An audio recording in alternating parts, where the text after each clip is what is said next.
This podcast episode is brought to you by Coors Light. These days, everything is go, go, go. It's nonstop hustle all the time. Work, friends, family, expect you to be on 24/7. Well, sometimes you just need to reach for a Coors Light because it's made to chill. Coors Light is cold lagered, cold filtered, and cold packaged. It's as crisp and refreshing as the Colorado Rockies. It is literally made to chill. Coors Light is the one I choose when I need to unwind. So when you want to hit reset, reach for the beer that's made to chill. Get Coors Light in the new look delivered straight to your door with Drizzly or Instacart. Celebrate responsibly. Coors Brewing Company, Golden, Colorado. The Timeline is a Blue Wire podcast. Ganamos y eso siempre ayuda. Movimos muy bien el balón, sobre todo en la segunda parte, y defendimos muy bien también en la segunda parte.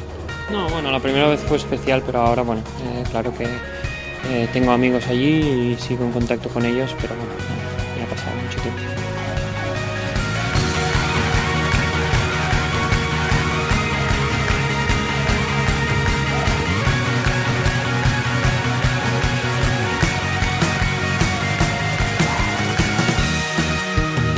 Welcome to the Timeline of Phoenix Suns podcast.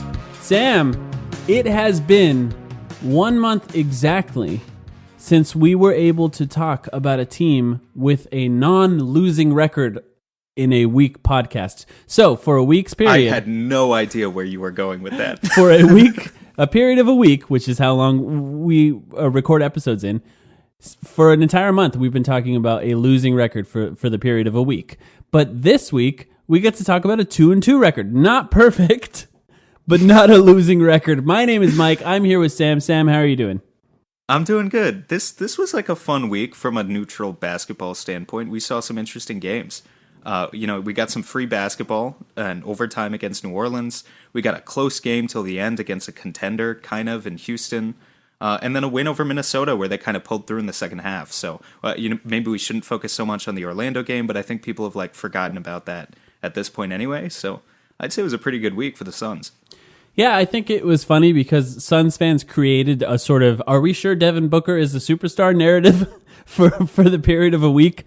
And then he immediately answered, in no way as an answer, just as a result of the way that the games went. Actually, now that I mentioned that, since we're going to talk about Minnesota a little bit, that was the last game that we got to watch. I finished watching the second half a little bit later, and they weren't trapping Devin Booker the same way, but he was attacking it. Well, how did you feel about Devin Booker this week alone? Let's just talk about that. So let me just recap a little bit. Since the last time we talked on our last episode where we talked about his aggression and about how we felt about what he was doing and how he was attacking teams' defenses and if he should be more aggressive. Since that point, he's averaged 30 points, 4.8 rebounds, and 6.5 assists on 53, 44, and 78 shooting splits. I don't want to say that one too loud because he had some bad free throw shooting games here. But he's looked pretty good. And what have you thought? What do you think has changed for Devin Booker in this week?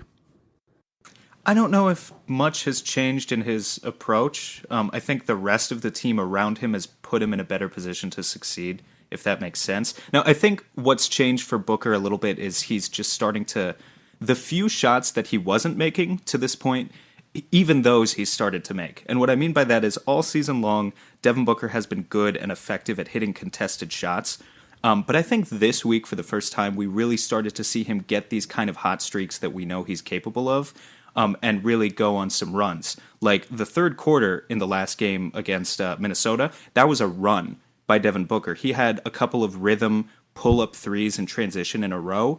That's something that we never really saw from Devin Booker last season because we didn't get to see that part of his game. There would be plenty of last season and at the beginning of this season as well, plenty of games where Booker would have kind of like a quiet 30 points where he would consistently make a few shots here, a few shots there, lots of mid-range pull-ups. But I think he's more effectively finding his spots from all around, including pull-up three-pointers, which are the hardest shot in the game because you have to create that own offense yourself. So he really excelled there this week. And I pulled up the stats on that too. Like, catch and shoot threes, it makes sense for Booker to be hitting more of his catch and shoot threes this season because of the theory that all of us went with, that Rubio having that playmaker next to him would help maximize spacing, bringing in shooters like Dario Saric and Aaron Baines would maximize spacing, and Booker would get more gravity, essentially, on those catch-and-shoot attempts. But the pull-up threes, in theory, should be as hard as they were last season, and yet Booker shot 29% on pull-up threes last season. He's up to 43% this year. So I guess, what stood out to me this week, in addition to already being a very good playmaker, in addition to being a very good finisher who can finish with both hands, the craftiness, the mid-range game, he's just the complete package offensively right now. And I think that sort of transitions us into a conversation of not, is Devin Booker an all-star? Because I think for a little while we've definitively concluded that he is an all-star, but is he an all-star starter? Is he a number 2 guard in the Western Conference right now? Because you can't put him over James Harden, but after that, I think it's very much a conversation where he deserves some consideration. It's been interesting for me to watch what's sort of changed. It's just really the last 4 games that I'm talking about here, and to try and identify what has made Booker better in those games than, say, the previous games before that, were you to say that he was better. And I mean, the numbers-wise, the numbers are better, so you can point at that and say, well, he was better. Just from a basic standpoint, on the season, he's averaging 17.5 field goal attempts. In the last 4 games, he's averaging 19.5. So he's shooting a little bit more, if you want to just point that out. And the other thing is 6.8 3-point attempts compared to 5.7 on the season. So just a little bit more there. So on a very basic level, he shot a little bit more. And that is sort of taking what the defense gives you. So I don't know how much to give credit to that. But one thing I will say is he did appear to be attacking in a different way. There were times where I saw the double team come to him that he didn't sort of wait for it to come to him, to create for someone else. And instead of waiting for it to come to him, he was driving. So if a double team is coming from the right, for example, he was driving left on the single defender on the left and trying to get up above him on the rim and either get fouled or get some sort of contested layup, which he's very, very good at making. So I think there are like some elements of his game that changed a little bit in the last 4 games that I think Suns fans weren't able to maybe identify directly at the time when we all kind of felt a little bit frustrated. But now I think in these last few games, we were able to see that, particularly in the higher scoring efforts that he had in the last few games. This Minnesota game, it wasn't one of those, like the last Minnesota game, for example, it wasn't one of those games where the Suns needed Devin Booker to completely take over. The offense was kind of rolling. Saric kind of had his revenge game, if you will. He was really good to start that game, particularly in the first half. So it wasn't one of those games where you just needed Devin Booker to take over, even though he wasn't trapped. It's similarly, we talked about whether Ryan Saunders would change his game plan.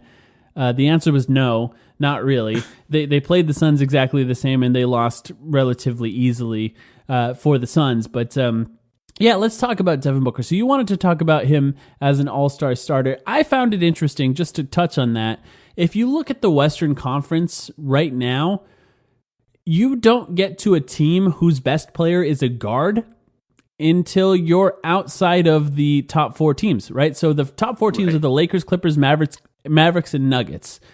None of those 4 teams' best players, even in most cases 2 best players, except for the Nuggets, are a guard.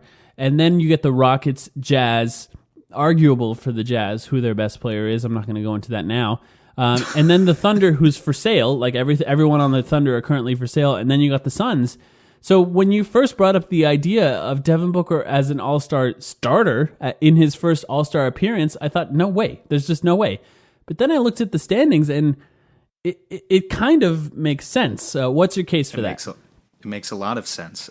His biggest competition, obviously injuries have helped the Suns, because if Curry and Thompson weren't both out, this would be a different story. And also the fact that Luka Doncic, despite the way he plays, is still very much a forward. This is now a forward-heavy all-star team for the Western Conference. Definitely the best players overall, except I guess you could say James Harden, are still the forwards. That being said, that means Booker's biggest competition is going to be Russell Westbrook, who, if I can just say, is still a very awkward fit with James Harden in Houston. Like, of any all-star that you could have potentially paired him with, just stood out to me as a very awkward fit. Doesn't mean he's having a bad season, but just to put him on that team and watch him hesitate as much as he does on some of these wide open spot-up 3-point opportunities, it just makes you scratch your head a little bit. So Russell Westbrook, who still overall had a good season, Donovan Mitchell, and Damian Lillard. Now, I think Damian Lillard has a good case. He's got similar efficiency to Booker, but the advantage that Lillard always had over Booker in years past, obviously, was that the Blazers were a much better team, and that's just not the case anymore. And with Mitchell, I think it's pretty clear that Booker is overall a better player. He's scoring better. He's a much more efficient scorer. Booker's at 63% true shooting this season. That's insane. Mitchell is at 53% true shooting, which is technically below league average. Mitchell is an inferior playmaker. He's only averaging 3.6 assists to Booker's 6.9. Mitchell is definitely a better defender, but I mean, like the advanced defensive stats don't even like him that much. His defensive box plus minus is negative for the third year straight. Granted, Booker's is worse, but Mitchell's is still kind of bad. Overall, the advanced stats just like Booker right now. Booker has higher win shares. He's got a higher box plus minus. He's got a higher VORP, which is that stat that I always like throwing out. So, I think when the voters look at this, they're going to see really a very good case for Devin Booker to be an all-star starter. I just think he has been the second best guard in the Western Conference after Harden. I think Lillard right now is the closest call. Yeah, I think Lillard is the for those of you who are listening who aren't paying attention to the standings, the Trailblazers are 9-15 right now. Not a good start to the season. And, the roster is relatively the same, other than, Nurkic is still injured. They just do not look good. They're barely hovering above the Memphis Grizzlies currently. So, if anything, if they do not trend in the right direction, there is a case to be made that they don't deserve an all-star at all. The thing is that one best player on their team happens to be Damian Lillard, who deserves it. He is an all-star level player. But, for Suns fans to see not only Damian Lillard to potentially be an all-star with a significantly losing record, but then to be a starter, that would be kind of a spitting in the face of Suns fans who watch Devin Booker sort of succeed on a losing team and not even get consideration for an all-star spot, not to mention an all-star starter spot. So I don't know. We'll see if the Trailblazers turn it around. People who follow me on Twitter particularly know that I am not a fan of Carmelo Anthony, so I don't see him being a difference maker on that team. I just don't see it at all. He doesn't provide what modern NBA teams need. He's just a little too old and too slow, and his shot, his shot making or his shot selection, more particularly, is not great for modern NBA teams. So I can't imagine that he would turn it around. Nurkic coming back, I don't know when he's supposed to come back. That would make a big difference, though. I actually don't know when Nurkic is coming back. That would make a huge difference. But the quick aside on Melo is there was all that press, good press mostly, that he got when he won Player of the Week. Ridiculous. Right, it was ridiculous. But in case you haven't paid attention since then, he's regressing back to the same old Melo. And I think overall he's been a negative player for Portland. Not by much, but he is the same player he's always been. He's going to take a lot of shots. He's not going to be that efficient with them. He likes the mid-range, and he doesn't pass. This season, again, he's sharing the court with two all-star caliber players in C.J. McCollum and Damian Lillard, and he's still going to average something like 1 to 2 assists per game. That's always going to be a knock on Carmelo Anthony and who he is as a player. Yeah, but we digress. He's T.J. Warren from 2 years ago, basically. He can score, but maybe not exactly in the way that winning teams score in the NBA nowadays. But I will say T.J. Warren can move a little faster laterally than Carmelo Anthony can at this point of his career. But beyond that, we're talking about Devin Booker, his potential to be an all-star starter. I do have a question, and there's no real way to answer this, Sam, but do you feel like that 50-40-90, that level of Devin Booker's shooting, do you think that's important to him? Because there was one season where Kevin Durant just decided to be a 50-40-90 player, and then he operated in a way that ensured that he would hit those 50-40-90 statistics, and that included maybe not heaving it up at the end of a clock when it's a guaranteed miss, which can frustrate some people. Generally, that doesn't bother me too much, because if you're a 50-40-90 player averaging 25 points a game, there's no way you're a negative, basically. That's as efficient as it can get. Do you think that's important to him? Yes and no. Like you said, there's no easy way to answer it. Mostly no, though. Like, if Devin Booker is going to be a system player which comes with the potential consequences that we talked about last week of sometimes having games where he's a little more timid, that's conducive to what you're talking about. So like sometimes he may opt for smarter shots and play a little more timid, and as a result, he wouldn't be as likely to force things, and then maybe would be less likely to be a 50, 40, 90 player. But no, at the end of the day, if the Suns are down by 3 points at the end of the third quarter and Devin Booker has to heave a shot from 60 feet away, he's going to do that. He's not that worried about his percentages. He's not actually obsessed with his stats. I'd be willing to bet. Yeah. I wonder if it matters to him, to be honest. And I think that... I mean, look, I think it's reasonable for him to think about it a little bit. He would never say it out loud to the media because obviously you know how well that would play. But it's for whatever weird reason, a big narrative thing. If Devin Booker can lead the Suns to their first playoff appearance, be an all-star for the first time, and be like the 9th player to post 50, 40, 90 in NBA history, which I think is what he would be, if he did this over a full qualified season, that would be insane for his legacy. And this is a guy who, just signing a max contract, doling out money to charities in Phoenix left and right, he's definitely already thinking, even at his young age, about his legacy. But I wouldn't go so far as to say, like, he really cares that much that, like I said, he would neglect to take a shot when he needs to. Right. I don't really think that's the case either. But I do think that it's a weird thing where when players find reasons like this to motivate themselves, that somehow offends people. They don't like that. I think a long season, anything that motivates you to be a better player, if that's sort of arbitrary statistics to other people, none of that really bothers me. There were times where Russell Westbrook's assist hunting bothered me, but I felt like that was affecting the game in a negative way. And I don't think that trying to be as efficient as possible and reach these metrics, that wouldn't bother me if say he was trying to do that. And yeah, it's kind of an arbitrary conversation. We have no idea. I do want to mention though, there was a really great article written about Devin Booker by Jonathan Abrams from Bleacher Report, and I highly, highly recommend reading it. It's a long article, over 3,000 words, written about Devin Booker, and it's a really nice profile of him, kind of describing where he's at this point of his career. And I think Devin Booker, particularly for all the players that stayed on their own team. It's easy to write a story. It's easy to have a narrative about players who changed teams like Paul George or Kawhi Leonard or Anthony Davis. But for all the players that stayed on their own team, I think Devin Booker had one of the most interesting off seasons with his basically being criticized for not playing with Team USA, the workout video of him being double teamed going viral. So Jonathan Abrams wrote this really interesting article that covered Devin Booker, and I do want to point out a couple things that I found really interesting from this article. Please go find it. It's on Bleacher Report. One thing that I thought was really interesting was Tom Chambers, after the summer that Devin Booker had with people going at him without any basketball being played, he put a plaque in Devin Booker's locker without telling him, that said, "It's not the critic who counts, not the man who points out how the strong man stumbles or where the doer of deeds could have done them better. The credit belongs to a man who is actually in the arena." And that's Theodore Roosevelt. So I have to ask you, Sam, was that a shot at us?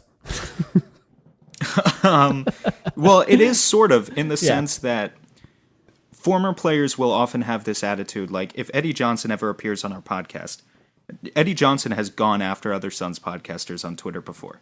Have you noticed that? No matter, there's this perspective, which is correct, of no matter how much we study the game and talk about the game, we'll never have that perspective of having been out there and experiencing it firsthand. And because of that, there are some things that we have to keep our mouths shut about because we just don't know. Which is a reasonable perspective for a player to take, and a former player as well, if they've spent, literally 20 or 30 or however many years constantly facing criticism as part of such a small subset of people. So I think it's reasonable. I think that's just Tom Chambers kind of having that same attitude as Eddie. Yeah, and apparently it's a quote that LeBron also is a big fan of, and I think any NBA player can find a way to relate to that. For one, it's about being criticized fairly or unfairly, but the fact that it actually ends with the man who is in the arena, that's like directly about NBA players. But I did find myself reading that going, yeah, and then realizing, oh wait, I'm I'm the critic. This is about me, not listening to me. And guess what? He shouldn't at all. He shouldn't listen to me. The one other thing I wanted to point out, just because Devin Booker, I just think it's fascinating that Devin Booker has been on this franchise. This is his 5th year. Not once has he complained. Not once has he made any of the story about himself. He's taken the criticism for the Suns being a losing franchise as the best player on the team for basically 2 years in a row. I would say since his 70-point game. I think that's when the criticism really hit a fever pitch, and it's basically been there until this season. Throughout all that time, he's never really made a big deal. There's never been secret locker room, trying to overthrow the coaches. There's none of those weird stories. Like recently, there was a story about Trae Young calling out his entire team in some sort of emotional locker room disastrous meeting. It's like, I mean, Trae Young, I get it. You want to win, but look at your roster. Your team's trying to lose. But the point I wanted to make is just I find it interesting that Devin Booker is able to be this mature. And one of the quotes that I read in this was exactly the type of thing that you want somebody in his position saying. And he said, I've gotten to the point where it's like, I know I'm not the best at everything. Us as athletes, I think once you can get to that point where you're comfortable with saying what you're not good at, or you're not good at something, that I need to work on it, that's when you can get the most out of it. Personally, you just know what you're not good at and actually try and embrace that and go to work on what it is. And that's what he did this summer. I just find it fascinating, and we're very lucky as Suns fans, I think, to have somebody like Devin Booker who not only acts like a leader at a very young age, but is able to say something as concise and profound for an athlete at his age to say, I'm not the best at everything. I'm not trying to be cocky. I'm recognizing what I'm not good at, and I'm trying to work on those things. And it doesn't come off empty the way it sometimes does with, say, DeAndre Ayton. It really feels like it's something true to who he is and what he's trying to work on. And I found that article very good. I highly recommend everyone read it. I don't know if you have any thoughts on that quote. I do, and I'll get to them in a second. I have to quickly say, we can't not mention this. Did you see that post at the top of our Suns? Oh, yeah. A few days ago about how someone was in the arena and DeAndre Ayton walked by them in the tunnel, and he said something like, only 4 or 5 more games till I come back and dominate. Yeah. I'm paraphrasing here. Yeah. So that's always going to be the thing with DeAndre Ayton, and then we'll see if that's actually true in a couple weeks. It felt like it was like a bot created to simulate something DeAndre Ayton would say. Yes. And I hope he's telling it's possible he will dominate. Who knows? We'll see. I had this bot watch 10,000 hours of DeAndre Ayton footage, and here's what it came up with, like one of those memes.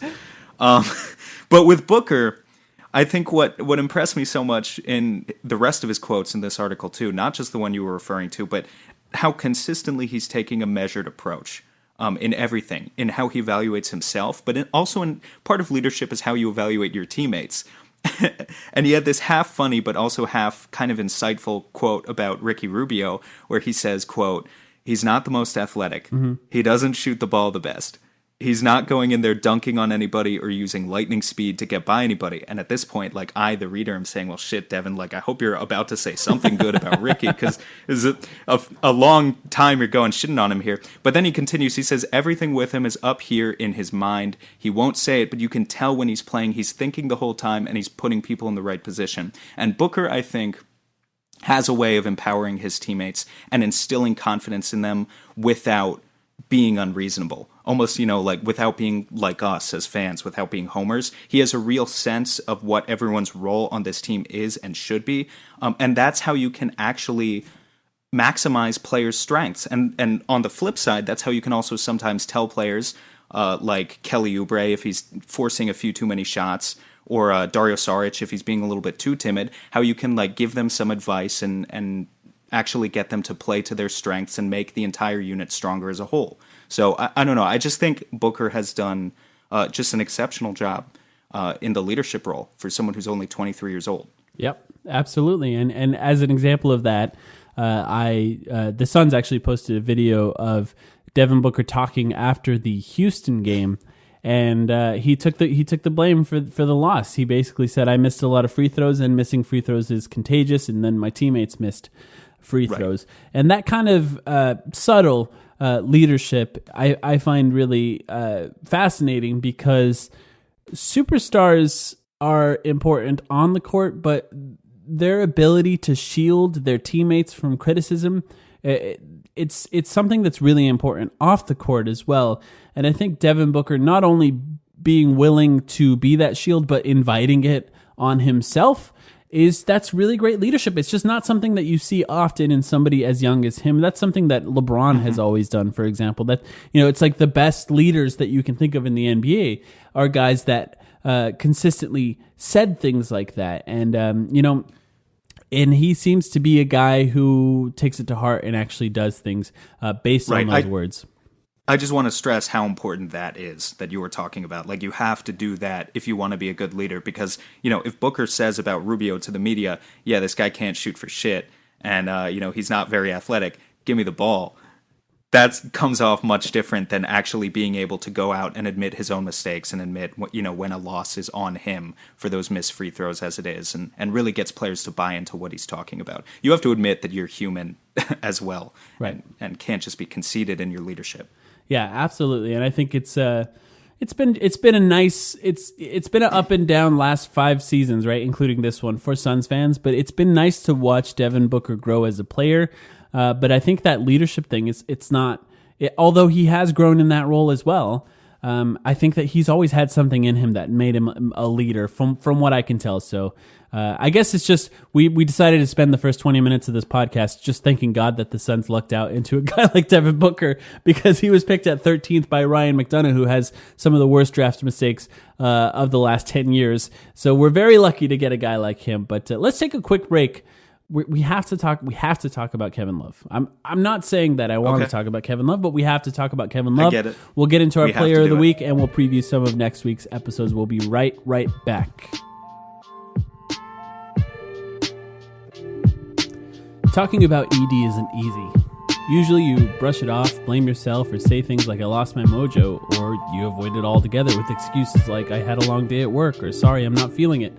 But with Roman, it's easy to talk about it with a real doctor who can prescribe real medication. It's simple, safe, and totally discreet. With Roman, you can get free online evaluations and ongoing care for ED, all from the comfort and privacy of your own home. The doctor will work with you to find the best treatment plan. If medication is appropriate, Roman will ship it to you with free 2-day shipping.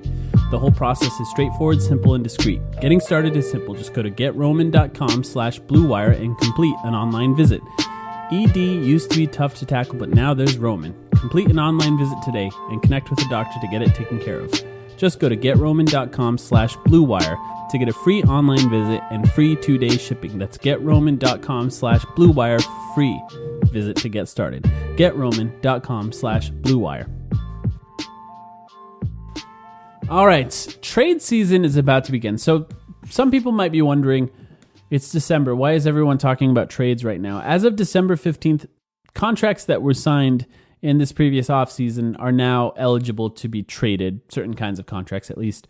That's why a lot of players are now available, because in the next 5 days, there could be some trades that are made, or at least 5 days from now when we're recording this.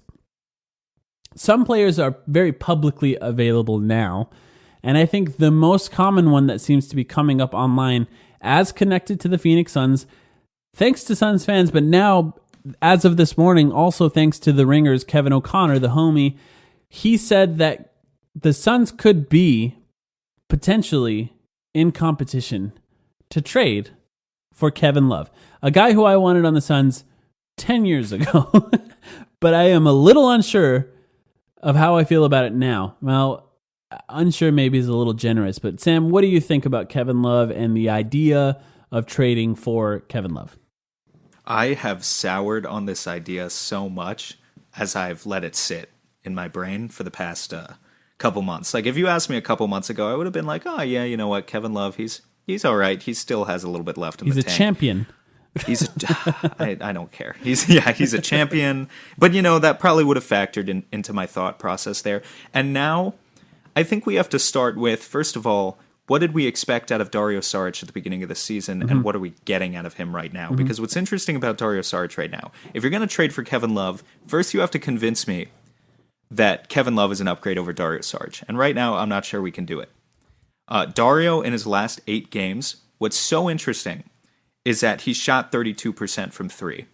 the guy who came in to be a floor spacing big is shooting over the past 8 games like Ryan Anderson. And yet, this has been the best stretch of the season for Dario Saric because he has done absolutely everything else. He's averaged 14 points, 10 rebounds, 2 assists, and even a block per game on 62% true shooting. That's without the three-pointer falling because he's hitting all of his free throws and because his finishing ability has come back to him.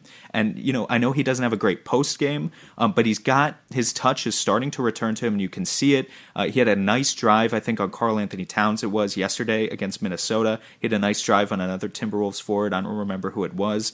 He'll go in there, he'll scrap for offensive boards, which is way more than I was expecting him to do. And get some putbacks as a result. Sometimes he gets the offensive rebound and he kicks it back out to a shooter.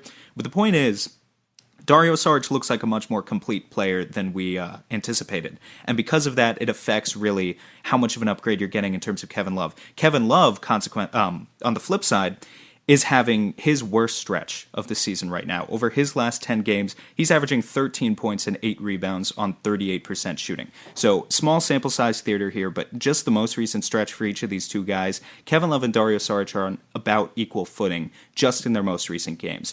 If you scale it back a little bit and look at it from further away and look at the entire season, Saric has the better advanced stats, defensively, overall, you name it. Love is still the better high volume guy. He's the one who's averaging like 20 points and 12 rebounds per 36. But I just don't think that makes as much of a difference when you look at what Kevin Love's role would be on the Suns, where he would be very much, I think, like a third option behind Devin Booker and a healthy DeAndre Ayton, and like maybe even like tied to be a fourth option alongside Kelly Oubre Jr. I think Dario, providing not only the spacing he does, but also the rebounding he's giving us right now. He has a higher offensive rebounding rate this season than Kevin Love, which is insanely important. And most importantly, the defense that he provides. Just to sum this all up, I don't think you can convince me that Love is a better player than Saric. And not only, even if you could, you would have to do that, but then you would also have to convince me that it would be worth it to take on this 31-year-old player who has missed an average of close to 50 games per season over the past 3 years, who is making $30 million per season for the next 3 years. You would have to convince me of all of that, and I'm really sure that you're not going to be able to do that. So, bottom line, Kevin Love doesn't make any sense. I agree to a point. Now, I agree with you in that, especially when you said like a few months ago, maybe a Kevin Love trade, maybe you could sell me on it. Even at that time, I was a little suspicious because I like the idea. One of the things I like that James Jones did, and I've said it 10 times on this podcast probably, is that the books are clean going forward. The only players that are signed to contracts beyond the next few years are the players that you want signed on contracts beyond the next few years. They have a lot of flexibility free agent-wise. They have a lot of flexibility to re-sign guys if they show that they can be successful in the system that they are creating. And the idea of filling up that cap space with an aging star who, yes, is a champion. I know I made fun of that earlier, but that matters. It does matter. It shows that he has experience in the playoffs, and it shows that he can come through when it counts. But I mean, he was carried by LeBron. I mean, that's just the truest fact of it. The idea of tying up that cap space with somebody like Kevin Love, when this team, we haven't really seen it firing on all cylinders, and I think that's a big thing. And to that point, James Jones went on the radio today and said that they're not really even looking at these possibilities until they've seen this team play together. And I think that's the right approach to take because it just doesn't really make sense to put Kevin Love on this team anymore. The one thing I want to say in defense of Kevin Love, though, is he is having a down year statistically, some of his worst shooting splits in a long time, lower in scoring, lower in rebounds than he has been in the past. But the same way that I talked about Lauri Markkanen being in a disastrous situation, that's actually currently happening in Cleveland as well. For those who don't know or aren't following the NBA the way that Sam and I do, the Cavaliers hired a college coach, John Beilein. John Beilein is a famous coach for being kind of a hard-nosed college guy that really likes to run things the way he runs things. An older coach, longtime basketball coach. And recently, in the last week or so, there were some Cavaliers players who went on the record anonymously, which is a funny phrase in itself, but they went on the record anonymously just trashing their coach, basically, saying that they don't like the way he runs it. They don't like this idea of treating this like a college team. And, just kind of silently asking to be traded, basically. And I think that there's a good chance that one of those guys was Kevin Love. And I think it's hard to judge players in a disastrous situation. Do I think that Kevin Love could be a better player than Dario Saric on the Suns this season for the rest of this year? I do, actually. I think he could be better than Dario Saric. And that's as good as Dario's playing. Kevin Love still has all-star talent within him. And I think that he might be held back by kind of a hard situation with a lot of young guys trying to be successful there. So that's one thing I will say. It's just when you look at what could be out there for him and what we'd have to give up, particularly in the future flexibility for this team and for this franchise, there's just no way to sell it in a way that makes it feel worth it. And I find it hard to believe when I see some trades out there, like sacrificing any first round pick for Kevin Love right now is completely insane for me. That would be a complete deal breaker. But even just losing the cap space, I think that's almost enough for me. And just to your point about Dario, he's actually now leading the Suns in rebounding. For a while, it was Ricky Rubio. It still hasn't been, obviously Ayton if you factor in his 111 rebound game. But he's got 7.3 rebounds. He's now averaging on the season, including 2 offensive rebounds a game, which you guys all recognize. I think Dario is now getting those offensive rebounds in interesting ways for a guy that's not like uber athletic. He's not jumping over anybody for those. And his defense has improved. I'd venture to guess he's a better defender than Kevin Love so far this season. I think it will be interesting to see Kevin Love on a new team. Can he be a lot better than he's been so far this year? I think that's a possibility. So I guess we're going to find out soon. I think even if you built a time machine, coaching in Cleveland notwithstanding, if you built a time machine and reverted Love back to what he was 1 or 2 years ago and got that sort of production from him on the Suns, you're still getting a marginal improvement. Right. I think that's the reality of the situation. And the biggest thing is, like, let's say, even if you take at face value that Love is a better player than Saric, but if you know that for the next 4 years you're going to get 55 to 60 games out of Love per season, and you're going to get closer to 80 games out of Saric, then that becomes a much easier call to me as well. Because depth is important, especially when you get into the playoffs. And like I said, Kevin Love, these past few seasons, 22 games played last year, 59 the year before, 60 the year before that. And it's only going to get worse potentially as he gets older. So I'm out on Kevin Love for a number of reasons. I like the guy. 5 years ago, I would have been stoked for this, but I think it's just too late for the Suns to cash in. Yep, I'm out as well. At some point, these guys start sucking. They just do. Like we saw it happen with Tyson Chandler. He came on to the Suns. He was okay. And then he started sucking at some point. And that's going to happen to Kevin Love.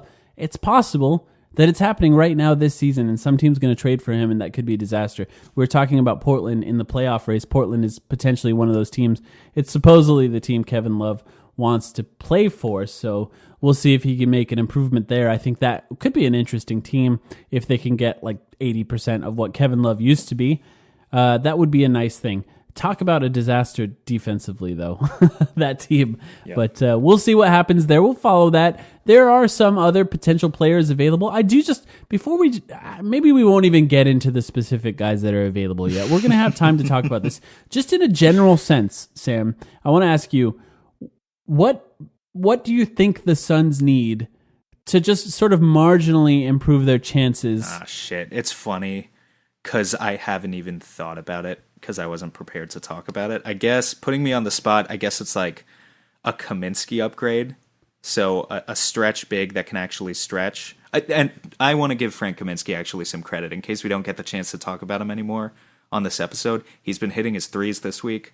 He hasn't been a disaster. He's still playing out of position for most of the games this week. Or he's playing at his natural position at the 5. But I really have a suspicion that he's better at the 4. Yeah, me too. I guess we'll see that tested more when DeAndre Ayton finally returns. I'm a little past the idea that he's better at a 5 for the record. He's going to suck at defense on both positions. And I think that his little awkward rumbling to the rim thing is a lot better when he has a 4 guarding him than a 5 because he is a real barefoot 7-footer. Yeah, I kind of agree. I just want to see it in action. But I guess theoretically, you could definitely talk me into an upgrade there. There's some appealing names on the market that I think we can talk about.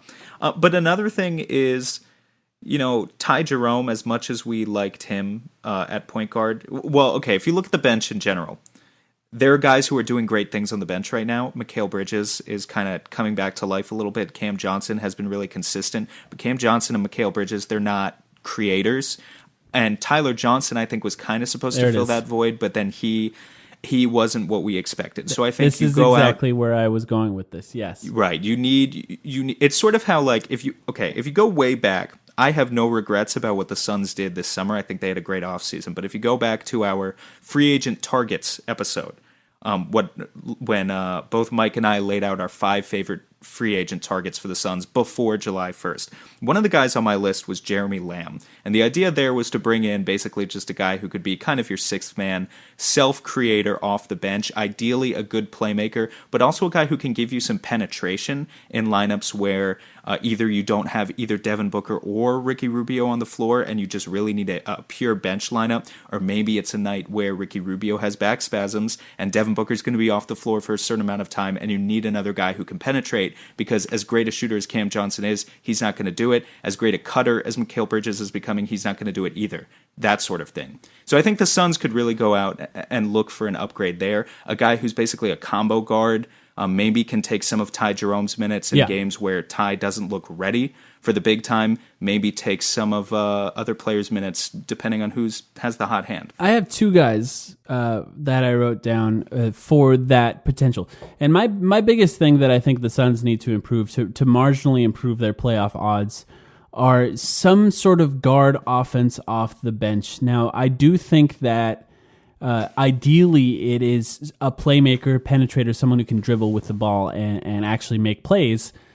But I wrote down 2 players for 2 different reasons. The first one was Tomas, I guess, Sado, from the Chicago Bulls. Now, he's currently on the Chicago Bulls. The Chicago Bulls are one of those teams that is a disaster right now and might start selling off their older players. He's technically one of the older players on that team.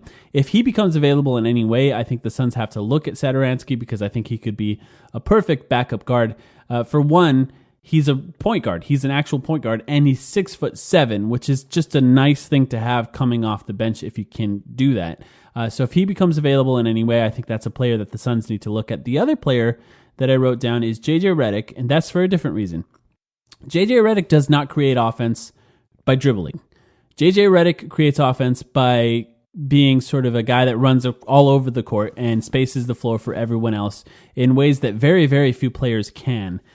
The Pelicans are having a rough season. JJ Redick, for those who don't know, has never missed the playoffs in his entire career. And the Pelicans are just about guaranteed to miss the playoffs this season. If they continue trending the way that they're trending, there is a chance that the Pelicans do one of those good guy trades where they trade one of their veteran players to a more competitive team to give them a chance to make the playoffs. If that were to happen, there's going to be a lot of people in competition for JJ Redick, so I'm not saying that the Suns are like a guarantee here, but you gotta wonder if they can get in the mix there a little bit. And for sure. There's really we talked about it before, there's really no backup shooting guard on this team right now. There just isn't. And if you can get JJ Redick, basically a guy who would likely be the best backup shooting guard in the league, he would spark a lot of offense, and I think that gives you some freedom to run some point book lineups if that ever happens with this team. So those are just 2 examples, 2 guys that may or may not be available, 2 guys that I looked at for specific reasons. Their team's underperforming, and they're a little bit older. I don't think it's a stretch to say that JJ Redick is like still the best off-ball mover in the league. Yeah, absolutely. I think just the way that he moves, I think you can make a very good case that he's just been like the best at that for a decade straight, which is a crazy achievement for him to have. One other guy, as long as we're on this topic, and we'll have a real trade episode soon, I guess, guys, to talk about this and toss around ideas, but I have to bring up this guy's name now because he's really hot. Have you been seeing how Davis Bertans is playing? Oh my God, yeah.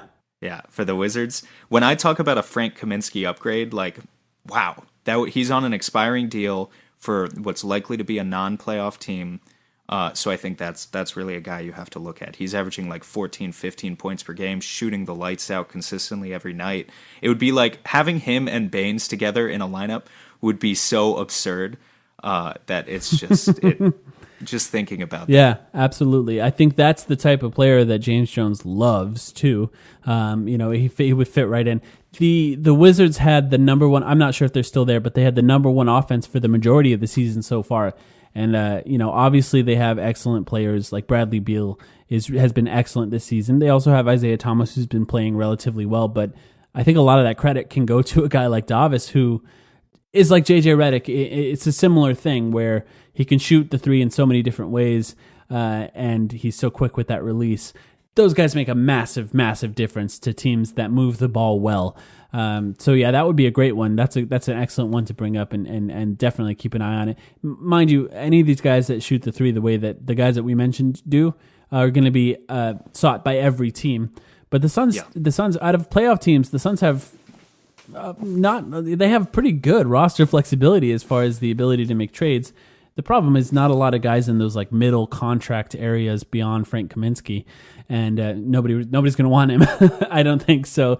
He's not going. You can't trade Frank for Davis. I don't think. But you trade Frank and something else right, that actually interests the Wizards long term, and that's where it becomes a hard conversation because coming up in the next few weeks, Suns fans are going to throw out Elie Okobo like a million times in trade proposals. I think. I don't think. Yeah.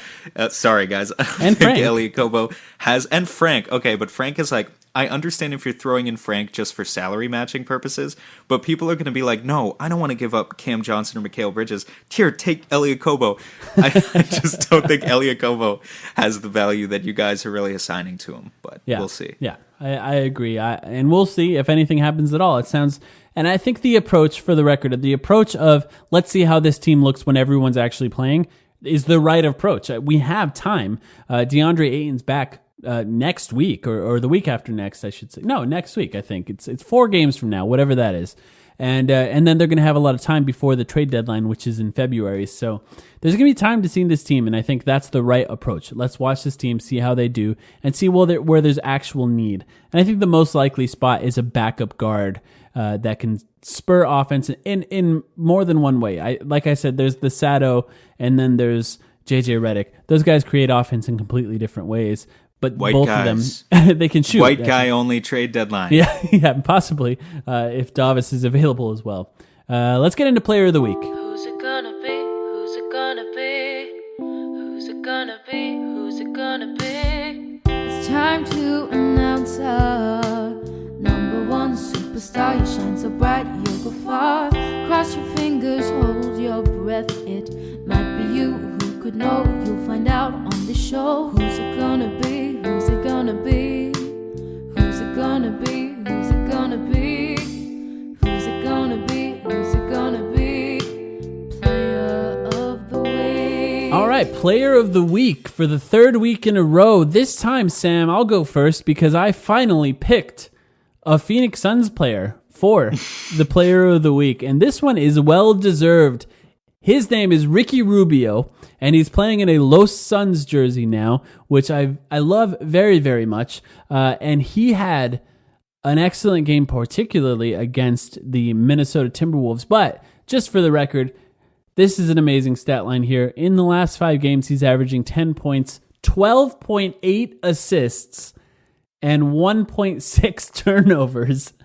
Jesus. In that time, because he's Ricky Rubio, only 15% from 3.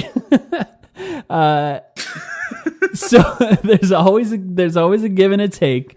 But he has affected the game in so many ways, particularly offensively, but as well as the defensive side of the ball. He's done a really good job just blowing up plays because he's so smart. You read the quote from Devin Booker earlier, describing how he's a few plays ahead of everyone else. That's what he's been known for such a long time, but he's also been playing professional basketball for, 20 years basically. And not only is he playing well right now, there's this narrative that's boiling, this narrative that's bubbling up about the Jazz falling apart and how nobody understands why the Jazz are not better than they expected them to be. And I feel like there is a bit of a Ricky Rubio redemption narrative line that's coming up here that the Suns fans are going to be pushing all year. But I think if the Jazz continue to struggle and the Suns continue to excel, especially with the type of assist to turnover ratios that Ricky Rubio is now putting out, I think there's a good chance that that narrative will catch on outside of just the Suns fans. And for those of you who don't know, Sam's been keeping great track of it online. Follow him on Twitter. I believe it's 77 assists and 11 turnovers since he came back from back spasms, which is insane. Yeah, it was. All right. And it is. What do you think? Any thoughts on Ricky Rubio, and then we can get to yours? Well, they're just cartoonish numbers. It is funny. Yeah, it's like playing 2K on rookie difficulties at this point with the amount of assists that he's able to dish out without turning it over at all. With the Jazz, I feel kind of stupid about this because like I actually was one of the people who predicted it's so easy to hate the Jazz as a Suns fan, and yet I thought they were actually going to be pretty good this year. Like I think I went on record on a podcast in the preseason saying they were going to be better than last year. Well, yeah, I don't think that's crazy. No, and I might have even been like smarmy about it too. You know, I would have been like, "I'm sorry, guys, but like, don't be stupid. Mike Conley is better than Ricky Rubio." He was, but you know. He was. No one could see that Mike Conley would suddenly drop. And this kind of brings us in a roundabout way quickly back to Kevin Love. When it happens, when they get bad, it's fast. Yeah. And it's frightening because it's so fast. Especially for those like borderline stars. Like those guys who are stars but not superstars. Right. Mike Conley is now 32 years old, and last year you could have convinced me that he has a few years left in the tank. He's not a guy who relies on athleticism necessarily, although at the point guard level, that's always important, especially to impact the game from the defensive side. But he's got a lot of mileage on him throughout his career. And this year, his finishing numbers have plummeted, and he can't finish at the rim anymore. And with point guards, you know, if you look at their stats, if a point guard's stats, if they hit that age 30, age 31 threshold, and for the most part, year to year, their stats look the same, but you take a deeper dive and you see two things. You see that their numbers at the rim plummet, and you see that the defensive stats start to plummet. They're not playing the passing lanes, getting deflections, getting those steals because they don't have the quickness to do it anymore. You know that they're in for a rough time. The decline has started, it's going to be steep, and it's going to be fast. That's why, honestly, I was a little worried about Ricky Rubio in the offseason when the Suns got him. As happy as I was to have a great playmaker, it's because those numbers for him, his finishing ability, has kind of gone up and down over the past few years. But he seems to have bounced back from that with a tremendous season for the Suns so far. So obviously you can't always tell. But yeah, no one saw this Jazz collapse coming. No, but no one's going to enjoy it more than me as well. So that's why one of the main reasons why Ricky Rubio is my player of the week. Sam, who do you got? I can't say, I don't know what I'm allowed to say and what I'm not allowed to say about this guy. Huh. Who could I be talking about?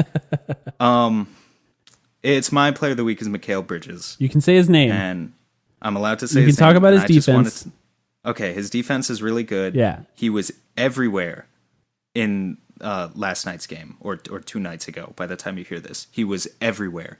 Off ball, he is so smart at blowing up pick and roll possessions and just being able to kind of hang in the paint and somehow cover 2 assignments at once. Obviously, he's got the long arms that helps him with the deflections, but I just continue to be astounded by how smart a defender he is. Yeah. And on offense, too, I pointed out on Twitter the other day, he's cutting a lot more often this season, and I'm sure... What? Am I not allowed to talk about his offense at all? You can. Just be careful. Okay. He's cutting. He's cutting. And what does he do when he cuts? He shoots, but he shoots from 3 feet. So I think I'm allowed to talk about it. He's cutting made up like 7% of his possessions on offense last season. This year it's up to 20%. And he is ranking in the 70th percentile league-wide in efficiency. So this is a thing that he is good at and that the coaching staff has clearly emphasized to him that he should do more often, which I think has just been a really smart move for Mikal and a way for him to make an impact offensively even when other things are... I'm going to stop talking. My point is, Mikal Bridges is my player of the week. I didn't want to wait. And in case you don't know what we're talking about right now, Mike and I agreed a few episodes ago to not talk about certain aspects of Mikal Bridges' play style until January 1st.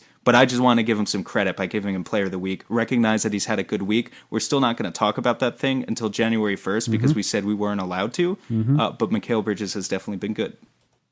There you have it. Yes, he's been really good, I think, in a way that he's earning a lot more minutes. You know, he's playing a lot more. I think that Monty is now trusting him in a way that he wasn't at the beginning of the season, and I don't think of that in a negative way. I think that Monty was right at the beginning of the season. He was timid. He was tentative. He was not quite himself on defense either. There was just something there mentally, I think, going on where he had to get, I think part of it is just when you start your second year in the league, it probably still takes a little bit of time to get used to the speed of NBA games. It's just different from college, and he's only had one season in the NBA so far. But previous to these last 5 games, he was playing about 20 minutes a game. He's playing close to 26 minutes a game now in the last 5 games or so. So he's getting those minutes. Something that I thought of in the last few games, the way that he was affecting the defense, his particularly, which I've been saying a lot on this episode, that word is just in my mind today, I think. I say that word way too much. It's like one of my crutches. But Mikal Bridges, his help defense was so incredible in the last few games that he was blowing up plays all over the court, under the rim, finding guys that were dribbling, finding guys that were going up to the basket, blocks, steals, all kinds of stuff. And I found myself thinking about Tony Allen. Tony Allen was one of those guys that just, he was everywhere. He affected the game in so many ways, and he was not always the best offensive player. I think Mikal Bridges, his offensive potential is a lot higher than what Tony Allen's was, although Tony Allen was an effective offensive player at times in his career. I think Mikal Bridges has other things that I'm not allowed to talk about that could get a lot better in the future. But just the way that he was affecting the game, it just reminded me of Tony Allen, and I think that's that level of defense. Like Tony Allen, he's famous for screaming first team all defense. That's the kind of defense he was playing in the last few games. First team all defense level defense. And I wonder, it sounds like Zach Lowe's going to write about him soon in his 10 Things column. So that's going to be fun. Yeah, so we'll look forward to that. Tony Allen is a 6-time all defensive player. That is a lot to aspire to be for Mikal Bridges. Yeah. But it would be awesome. And I want to give credit to Monty Williams again, just because I also feel like there was a time maybe a month ago where I was kind of worried about what was happening to Mikal Bridges in the rotation and how quickly his minutes were evaporating. Monty has done all these M names. Monty has done a great job of balancing Mikal's minutes with Cam's and Kelly's. I think all of them are playing pretty equal minutes over the past couple weeks or so, and they bring such different things to the table. But like you said, Mikal Bridges in this most recent stretch, back up to around 25, 26 minutes per game. That's basically almost starter minutes, and really gives him a chance to impact the game in a number of ways. And that doesn't go unnoticed by Monty Williams, too, because in a game like the one against Minnesota, where Mikal Bridges was all over the place, I think he played possibly more minutes than anyone else. I would have to double-check the box score, but he played a lot. Yeah, really impressive stretch, and I'm glad he's earning those minutes back because he was possibly, I don't know how to quantify this, but possibly my favorite player last season to watch. Just one of those guys that just gives effort constantly and is all over the court. Very fun to watch when he's really feeling himself defensively. So glad he appears to be back. I'm also glad that you and I never gave up on him in any way at all because I never doubted that this would happen. And I think it was a good idea for us to give up talking about what we avoided talking about. And good work not talking about it.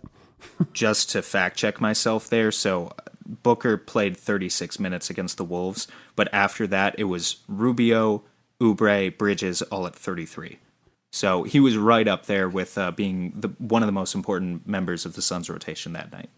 And it's kind of crazy that Kelly, though, like with 3 guys who play the same position, and this is going to be much different when DeAndre Ayton comes back, but we had a game where Kelly Oubre played 33 minutes, Mikal Bridges played 33 minutes, and Cam Johnson played 26 minutes in that one, too. Wow. Yeah, we're getting some really cool lineups of those guys, either all at the same time or different variations of 2 of them at once. Yeah, those will be interesting, just like you said, when DeAndre Ayton is back, but as well, even just with Aaron Baines, I'd like to look up those lineup stats. I don't feel like there's enough games so far that lineup stats are particularly, oh, there it is again, interesting. But I think halfway through the season, once we get to that halfway mark, I think those lineup stats start to become a little more interesting. It's just a shame that they're all screwed up by no DeAndre Ayton. Something I didn't put on the outline, and I know this is going to make this episode go extra long, so for those of you who like extra long episodes, enjoy this one. For those of you who don't, sorry. Staggering. Monty Williams has started staggering Devin Booker and Ricky Rubio. Ricky Rubio playing a lot of time with bench lineups, which make a lot of sense because if you surround Ricky Rubio with shooting, he does a lot of interesting things. I think this is a big reason why Ricky Rubio's assists have shot up in the last week or so, because he's playing with those lineups where he's clearly the ball handler. He's the guy that's going to be dribbling a lot. I loved it so far. I've loved it a lot. I think it's increased how effective our bench lineups can be. But it puts a lot of pressure on two guys. Devin Booker, of course, because playing time without Ricky Rubio puts a lot of pressure on him as a ball handler. But the other guy is Ty Jerome. Ty Jerome is now stepping into some crunch time minutes before Ricky Rubio comes in for the last stretch of the game, specifically in the second half of the game. This is, I think, where we run into some troubles. This is why I think we talked about potential positions needs to fill for the Suns. That's why a guy like Satoransky or JJ Redick would be a really nice fit here, because they can slot into that role next to Devin Booker before Ricky Rubio comes back to close out the game. I've really, really, really liked the staggering. I think that it's worked in a way that we wanted it to when we talked about it early in the season. I understand why it took a while to get there. I think the bench units struggled a lot. I think when you have both Ty Jerome and Cameron Johnson on the floor together, those are just it's too many rookies. It's too many rookies to play when you're trying to win. What have you thought about the staggering? Yeah, I agree with you. You haven't pulled up lineup stats on that, though, have you? No. Because now I'm curious. It's only been a few games. Right. I don't know if we have the sample size to really look at it, but maybe I'll look that up after we're finished recording and post something on Twitter about it tomorrow. Just to see if there's any evidence. Just the eye test, I like it for the same reasons. But I think, again, this wouldn't happen with JJ Redick. This would only happen if we did what I was talking about, which is to bring in like a secondary playmaker like a Tyler Johnson, but better than Tyler Johnson. I really like the idea of just keeping a little bit of extra punch in a lineup, even if you're going to play Ricky Rubio with the rest of the bench unit. Theoretically, I just like having that secondary option built into your offense, because that's kind of what, if you're not going to play Ricky Rubio and Devin Booker together, you kind of have that still in your starting lineup through Kelly Oubre. As this avenue of offense that you can go through a guy who can really create his own shot. I think what you're saying is true. It's true that Rubio's assists could potentially skyrocket if his usage rate goes up when he plays with the bench players, but having that second guy to kind of rely on would be just a luxury. If James Jones could somehow get that, that would be a luxury, and that would be really cool to see. Yeah, absolutely. And that, I think, is what makes Tyler Johnson even more expendable going forward, because he should be that tough. Guy. He should be. It's tough because he should be that guy. And, I don't want to... He hasn't looked good, and the advanced stats don't like him. The traditional stats don't like him that much this year. But have we really gotten enough of a sample size of Tyler Johnson to give up on him? I don't think we have this season. And I think there have been points where he's kind of been the only one on the roster outside of Devin Booker, obviously, and maybe to an extent Kelly Oubre, who can hit that pull-up mid-range shot. And now I know it's not a very efficient shot, and I don't want him to be Jamal Crawford, but there's some inherent value just in Tyler Johnson being able to do that. Yeah. That one specific thing, I think he does that a lot better than Ricky Rubio. Yeah, definitely. I would say that he definitely does. I think his ability to create separation with his dribble is not as good as Ricky Rubio, so it's going to be harder for him to get that shot off. But just from actually shooting it, he probably is better. But I think going forward, credit to Monty Williams for trusting Ty Jerome and putting him in those lineups to be there. But I don't think he's ready yet. And I wouldn't be surprised if we saw Monty playing around with that a little bit and putting different guys in that role. And I personally, I said it on Twitter, I would like to see some point book minutes in those lineups. If it's just going to be a few minutes while Ricky Rubio is resting after taking control of the game with the bench unit, if it's just going to be like a 4-minute stretch of the game, 3.5-minute stretch of the game, just put Cameron Johnson in there at shooting guard, and put a few wings, put Mikal Bridges, put Kelly Oubre in there, and Aaron Baines or whoever you can at center, and let's see what they can do. Let's see what happens if they try to trap Devin Booker when he's surrounded by guys who can cut and shoot. To me, try to mitigate those minutes with Ty Jerome in crunch time until he's ready. That's how I look at it. To be fair to Ty Jerome too, he can shoot, definitely. Like, they closed out, I think I saw a lineup. I'm doing this off memory, so I'm not 100% sure, but I'm pretty sure that we saw Ty Jerome paired with like Mikal Bridges, Cam Johnson, Devin Booker, and Aaron Baines at one point, like something like that. Yeah, I believe that's and right. It gives you the spacing that you're talking about. Ty Jerome has had some pretty buckets in the past couple of games. He's just not the creator that we need him to be yet, and that's okay. He's still figuring things out. He's a rookie And who's played defensively, he's played literally 5 games. You're right. Defensively is a different story. I was just talking about, if you're talking about surrounding Booker with the gravity and the spacing offensively of guys who can shoot and cut, I do think Ty Jerome does those things. Yeah, that's true, and I think that he'll get better at it over time. But I just feel like there are times, and it'll be interesting to see what happens, because we got 2 games coming up, to switch over to that a little bit. The next game is Memphis. That is, for those of you who are listening to this, it's tomorrow, probably, for most of you who are listening to this. Or today, I should say. Memphis on Wednesday, that is a home game. And then San Antonio Spurs on Saturday, which is a nice afternoon game, 3 p.m. on Saturday. Looking forward to that. I like the afternoon games a lot. It gives me a weekend night to actually do stuff. But those will be some interesting games, specifically San Antonio, I do want to say, because I think you can get away with the Ty Jerome minutes against Memphis. Memphis is one of the worst teams in the NBA so far.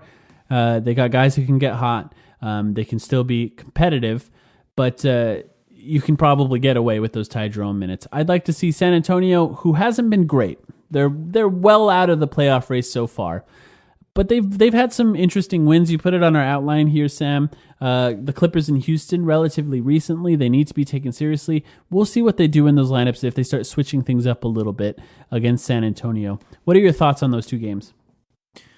I would like 2-0 this week, realistically, get back above 500 as you prepare for DeAndre Ayton to come back.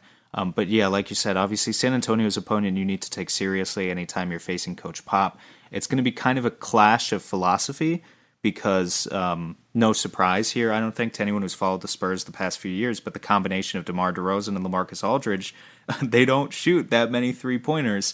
And yet here's Monty Williams, who's revolutionized the Suns' offense and really modernized it to be this kind of three-point and at-the-rim concept. So I think there's going to be a clash there. The Suns are also a faster team than the Spurs, but not by all too much.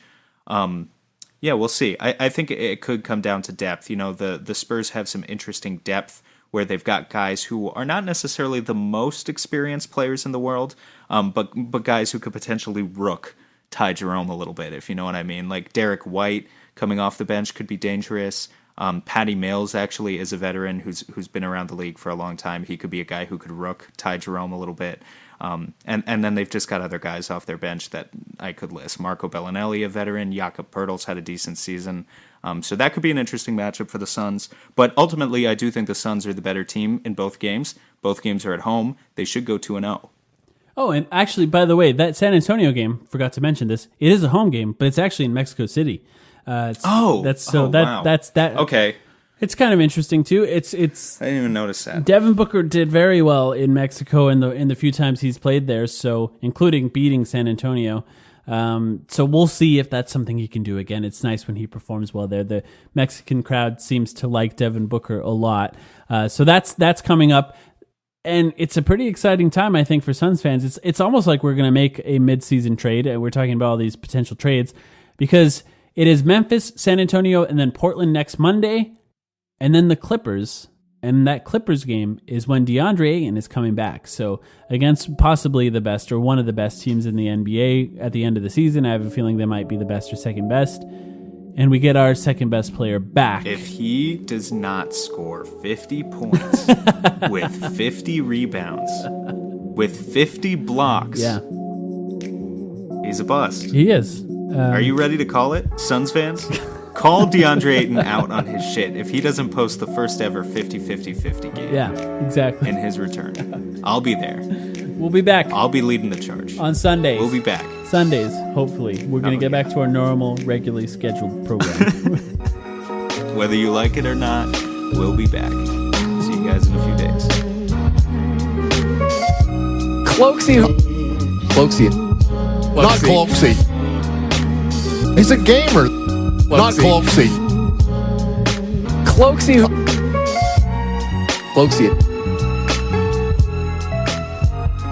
He's a gamer. He's shaking his thing.